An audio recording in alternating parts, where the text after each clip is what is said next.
वाजपेयी थोड़ी ज्यादा बेहतर बता देंगे सर। ये हम 50 दिन तो दे नहीं पा रहे थे, हम 125 दिन कैसे दे देंगे? ए.के. वाजपेयी। आती हूँ प्रोफेसर महेश वर्मा। हाँ। तो टारगेट अगर हमने 125 एक्ट में लिख दिया तो गुनाह कर दिया।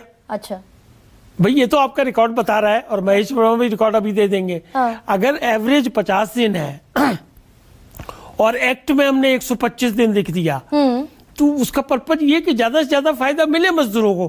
कल वो स्थिति 60 दिन तो आपने वैसे मजदूर की गर्दन काट दी कि 2 महीने तो मिलेगा ही नहीं रोजगार। अब इसी कानून में लिख दिया उसके पीछे भी लॉजिकल रीजंस हैं कि उन दोनों फसलें वगैरह बोई जाती हैं, काटी जाती हैं, तो इसलिए वो 60 दिन एक्सक्लूड कर दिए कि वहां के लिए भी लेबर अवेलेबल। यानी आपने उस मजदूर को मजदूर की गर्दन ठेकेदार के हाथ में छोड़ दी, वो तय करेगा कितना पैसा मिलेगा। 60 दिन हमने इसीलिए छोड़ा है कि किसान अपनी फसल को तरीके से उगवा ले, तरीके से कटवा ले, वहां भी यूटिलाइज हो जाए, इसलिए छोड़ा है। नहीं, गांव देहात में ए.के. वाजपेयी, पता नहीं आप कितना समझते हैं भाई, गांव देहात में ठेकेदार तो शोषण करते हैं मजदूरों का।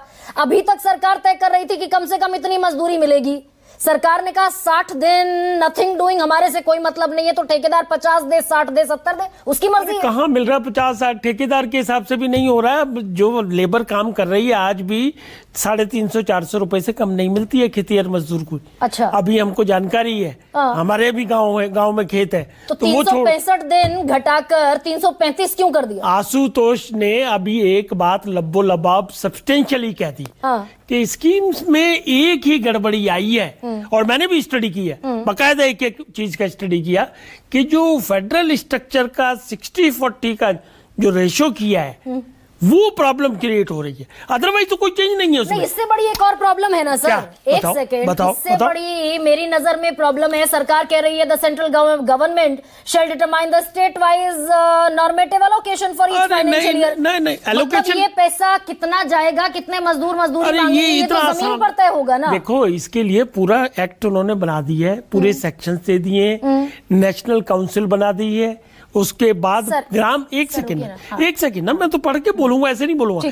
ग्राम पंचायत लेवल रिकमेंड करना शुरू करेगा, वो आएगा, करते करते करते नेशनल लेवल पे सेंट्रल गवर्नमेंट विल डिसाइड कि कितना एलोकेशन होना है, कौन सा प्रायोरिटी वर्क है। अब प्रायोरिटी वर्क उन्होंने डिफाइन कर दिया। उसमें प्रायोरिटी वर्क क्या है?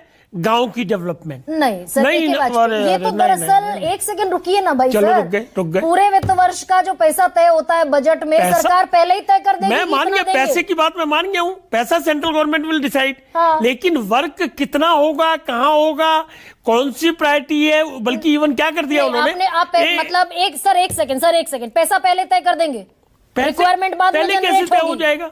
लिखा है इसमें। देखो, बजट में एलोकेशन तो हो जाएगा कि मान लो भाई 50,000 पिछली साल हुआ है, तो इस साल हमको 70 करना है, 80 करना है या कम करना है, that can be decided. But जो वर्क 40 करना है वो भी डिसाइड हो जाएगा। वर्क जो डिसाइड होगा कौन से डिस्ट्रिक्ट प्रायोरिटीज में है, ए कैटेगरी पंचायत पहले आएगी, बी आएगी, सी आएगी, वो सब एक्ट में लिख दिया उन्होंने। मतलब कहीं कोई वो नहीं है। मुझे भी करेक्ट कर दीजिए ना सर, मेरी भी समझ सुधार दीजिए। केंद्र सरकार ये कह रही है कि मजदूर चाहे जितना काम मांगे हम पहले तय कर देंगे कि हम तो जी इतना पैसा देंगे, हम तो 100 रुपए देंगे। राज्य सरकार अगर 150 का काम करवाना चाहती है तो 50 रुपए अपनी जेब से दे। सुन तो लो ना, यही है ना सर? नहीं, सुनो ना उसको। सेक्शन 3 खोल के देख लो आप, खुला हुआ है सर। सेक्शन 3 में क्या कहा उन्होंने कि स्टेट गवर्नमेंट एक इसी तरह की स्कीम बनाएगी इन कंसिस्टेंस विद दिस एक्ट। वो भी फ्रीडम उनको दी है स्टेट गवर्नमेंट को। Please read section 3। मतलब पैसा, ये जो मैं कह रही हूँ गलत कह रही हूँ, मुझे आप क्वेश्चन कर दीजिए ना। नहीं, क्या गलत कह रहे हो? हमने 100 रुपए तय कर दिए, हम 100 रुपए दे सकते हैं। अगर 150 रुपए का काम मजदूरों ने कर दिया तो 50 रुपए राज्य सरकार को अपने झोले से देने पड़ेंगे। The notification will be issued in consistence and with the consent of the state government by the central government कि कितनी मिनिमम वेज होगी, कितनी वेज पर डे होगी, सब सेंट्रल गवर्नमेंट तय करेगी ना भाई, अकेले थोड़ी कर लेगी। एक्ट में ही लिखा हुआ है सब चीजें। देखिए, सब चीजें रजामंदी से होंगी, सब चीजें फेडरल स्ट्रक्चर के हिसाब से होंगी। स्कीम में ये नहीं है कि हम कोई छीना झपटी वाला काम कर रहे हैं। हमारी कह रहे हैं सब चीजें रजामंदी से होंगी, कानून बन गया, कानून में 60-40 है। वो तो हो गया कि भाई 60% हम करेंगे, 40% आपको हो गया ना। तो राज्य सरकारों की इच्छा फिर रह कहां गई? अरे भाई, एक बात सुनिए ना, यही तो एक प्रॉब्लम की जड़ हो रही है ना। हाँ। कि भाई आपने 10% था पहले 40 क्यों कर दिया। हाँ। तो भाई ये हमने अपनी सेंट्रल गवर्नमेंट ने बजटिंग देखी, पिछले अच्छा। 11 साल से हम लोग काम कर रहे हैं। ये पावर किसके पास है? सत्ता में हम लोग हैं ना। मतलब आप कह रहे हैं कि अरे भाई नहीं, क्लियर करते जाइए ना सर। आप कह रहे हैं बजट नहीं है ना सेंट्रल गवर्नमेंट, पूरी बात नहीं करोगे तो नहीं समझ आएगी। कहिए। देखिए 60-40 की नौबत क्यों आई? हाँ। Who will decide this? हाँ। किसके पास डाटा है? कौन पिछले 11 साल से सरकार में काम कर रहा है? हाँ। सेंट्रल गवर्नमेंट ने ये महसूस किया कि अगर इस बजट को थोड़ा स्टेट पे और बढ़ा दिया जाए तो क्या दिक्कत है इसमें?